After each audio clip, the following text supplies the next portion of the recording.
Bengaluru rave party ప్రకంపనలు టాలీవుడ్ ఇండస్ట్రీని షేక్ చేస్తోంది. నటి హేమ ఈ కేసులో అడ్డంగా బుక్ అయ్యారు. కానీ అంతకుముందు హేమ చేసిన డ్రామా మామూలుగా లేదు. రేవ్ పార్టీ జరిగిన ఫామ్ హౌస్ లోనే ఓ వీడియో తీసి తాను తన ఫామ్ హౌస్ లోనే ఉన్నట్లు కవరింగ్ చేసే ప్రయత్నం చేశారు. కానీ అది బెడిసి కొట్టింది. ఆ video background Bengaluru farm house అని తేలింది. అయితే ఈ కేసులో హేమతో పాటు చాలా మంది టాలీవుడ్ ఇండస్ట్రీకి చెందిన వారు ఉన్నారు. ఇదంతా మీకు తెలిసిందే. ఇప్పుడు మీకు తెలియని ఓ విషయం చెప్పబోతున్నాం.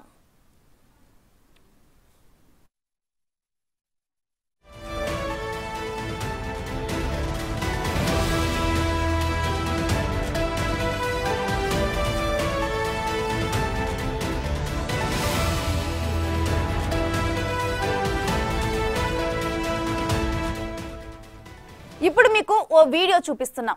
ఇది హేమ 2022 మే 1వ తేదీన తన ఇన్స్టాగ్రామ్ లో పోస్ట్ చేశారు. ఆవకాయ అన్నం కలుపుతూ తమ ఇంటికి ఓ కొత్త గెస్ట్ వచ్చాడని ఆ వ్యక్తికి ఒక ముద్ద పెట్టింది. అక్కడ సీన్ కట్ చేద్దాం.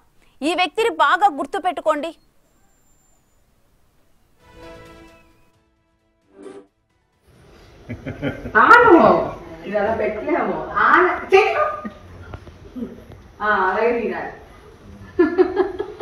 మనకు ఒక కొత్త గెస్ట్ వచ్చాడు, తను కూడా పెడదాం.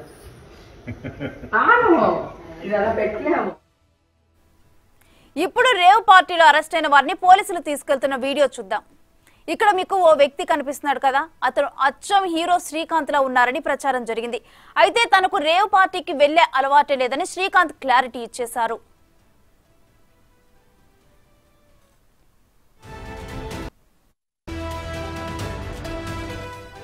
మరి శ్రీకాంత్ ని పోలి ఉన్న వ్యక్తి ఎవరు అంటే, మనం హేమ ఆవకాయ వీడియో చూసాం కదా, అందులో ఆవకాయ తిన్నది, ఇక్కడ ముఖం దాచుకున్నది ఒక్కరేనా?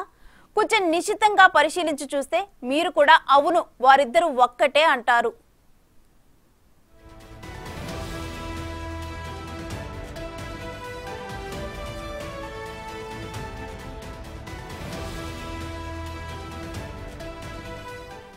అంటే రేవ్ పార్టీతో నటి హేమ ఆమె సన్నిహితులకు కూడా సంబంధం ఉందనే అభిప్రాయాలు వ్యక్తమవుతున్నాయి. 2 ఏళ్ల క్రితం సదరు వ్యక్తి హేమ ఇంటికి తొలిసారిగా వెళ్లి ఉంటాడు. అందుకే హేమ కొత్త గెస్ట్ వచ్చాడని చెప్పి మరీ ఆవకాయ తినిపించింది. ఇలా వరుస వివాదాల్లో ఇరుక్కుంటున్న హేమపై గతంలోనూ పలు ఆరోపణలు ఉన్నాయి. బ్యాక్ టు బ్యాక్ కేసుల్లో ఇరుక్కుంటున్న హేమపై నెటిజన్లు తీవ్ర స్థాయిలో విరుచుకుపడుతున్నారు.